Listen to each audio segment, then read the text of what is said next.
இதெல்லாம் யாருமே புண்ணியம் உண்டா? அந்த மாதிரி தலைவர்கள்லாம் பிறந்தநாள் விழா கொண்டாடி ஆட்சிக்கு வந்தார்.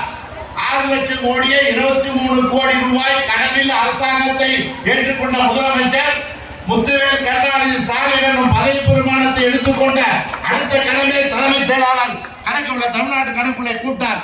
எவ்வளவு பணம் வச்சுக்கிறீங்க கஜானார்? அவர் தலைமைச் செயலாளர் 2 கையும் காட்டி பிடினார். என்ன 2 கையும் காட்டினார்? 6 லட்சம் கோடி, அப்புறம் 23 கோடி. 6 லட்சம் கோடியே 23 கோடி கடல்ல வச்சுட்டு போயிருக்காங்க தேர்தலுக்காரன். பணம் இல்லை.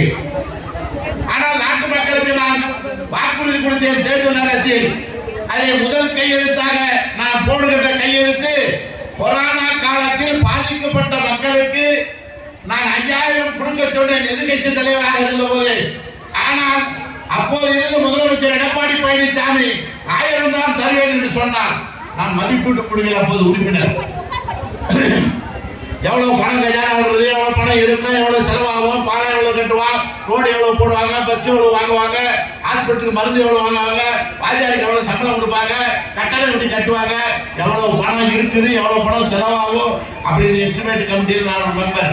நானும் எழுந்திரிச்சு கேட்டேன், பணம் இருக்குது இல்லைன்னா பேசக்கூடாது. ஒரு 5000 ரூபாய் கொடுத்து விட்டா வீட்டுக்குள்ளே இருந்துக்குவான். உப்பு மிளகா செலவும் வாங்கி வச்சுக்குவான், அரிசி வாங்கிக்குவான், வெளியே வர மாட்டான்.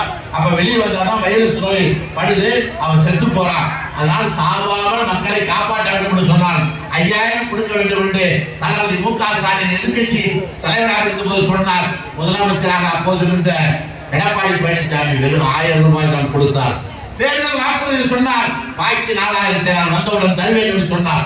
இந்த பணம் 4000 2 கட்டமா 2000 மக்களை உங்களுக்கு கொடுத்த முதலமைச்சர் மு.க. ஸ்டாலினுக்கு தான் இந்த 22 நாள் பிறந்தநாள் விழா.